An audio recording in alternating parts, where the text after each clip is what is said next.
Senator Kirsten Gillibrand, DNY, announced Wednesday that she is ending her White House bid. She is the first senator to drop out of the crowded Democratic primary. Gillibrand, who championed the issues of women and families on the trail, has been campaigning for the 2020 Democratic nomination since January, but she struggled to make a dent in the race. She lacked both the polling and required number of donors needed to qualify for the third Democratic debate next month. As the Wednesday night deadline loomed, "I know this isn't the result we wanted. We wanted to win this race, but it's important to know when it's not your time," she said in a video posted to her Twitter account. "I believe I can best serve by helping to unite us to beat Donald Trump in 2020. Today, I am ending my campaign for president. I am so proud of this team and all we've accomplished. But I think it's important to know how you can best serve. To our supporters, thank you, from the bottom of my heart. Now, let's go beat Donald Trump and win back the Senate."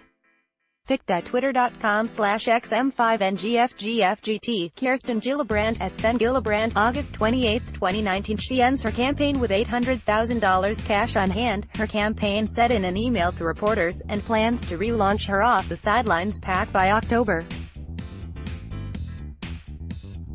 The PAC raised millions in the 2014 and 2016 cycles to support women running for office, and her campaign said Wednesday that Gillibrand plans to raise and invest at least $1 million into electing women in 2020. She is the first woman to drop out, in a year that saw a record-smashing number of women running for president, and joins a handful of others who have already ended their bids. Washington Governor Jay Inslee, Massachusetts Representative Seth Moulton and former Colorado Governor John Hickenlooper left the Democratic race in recent weeks, while California Rep. Eric Swalwell ended his campaign in early July. "I can't wait to keep speaking out, marching, and fighting with you," she said in the video. Senior Gillibrand aides told NBC News that the senator decided with her family that unless she was able to secure a last-minute spot on the September debate stage, she would accept that she did not have a path to the party's nomination. After two newly released polls Wednesday morning showed no bump in support, she taped the video message and later informed staff of her decision at an all-team meeting at her campaign headquarters in Troy, New York, the aide said. Gillibrand had spent much of the last week on the West Coast, aggressively trying to meet the debate qualifications. She launched a $1 million ad buy to help boost her state-based name identification and increased her television interviews asking for $1 donations, to little success. August 28, 201,933. A fierce critic of President Donald Trump, Gillibrand leaned into gender and motherhood, pitching a paid family leave policy, and talked up her roots in rural, upstate New York with a plan for revitalizing rural America. She called for getting money out of politics with a publicly funded election plan, and she made LGBTQ rights a core part of her campaign, spending time with drag queens in Des Moines, Iowa. Still, questions of electability dogged her from the start, and she was frequently asked about her decision to call for former Sen.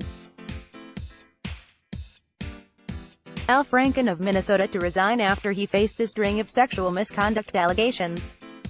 Gillibrand was the first of Franken's Democratic colleagues in the Senate to publicly urge him to step down, which he did in 2017, campaign manager Jess Fassler said. In a memo emailed to reporters that Gillibrand released 15 policy proposals in total, including plans on climate change, reproductive rights, public service and gun violence.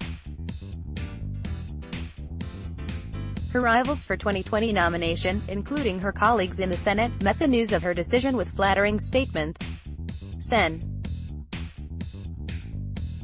Kamala Harris, D. Califf, called her a champion, while Sen. Cory Booker, DNJ, said he'd miss running into her on the trail. Rep. Tim Ryan, D. Ohio, said he hoped they could share a whiskey soon. Sen. Elizabeth Warren thanks her for her unwavering commitment to fighting for women, from reproductive rights to paid leave. "Your voice has been strong and clear, and your determination is always on display. I'm proud to keep fighting alongside you," Warren said. Trump appeared to mock her withdrawal from the race. "I'm glad they never found out that she was the one I was really afraid of," he wrote in a tweet. Jane C. Tim is a political reporter and fact-checker for NBC News. Shaquille Brewster contributed, "Let's block ads. Why?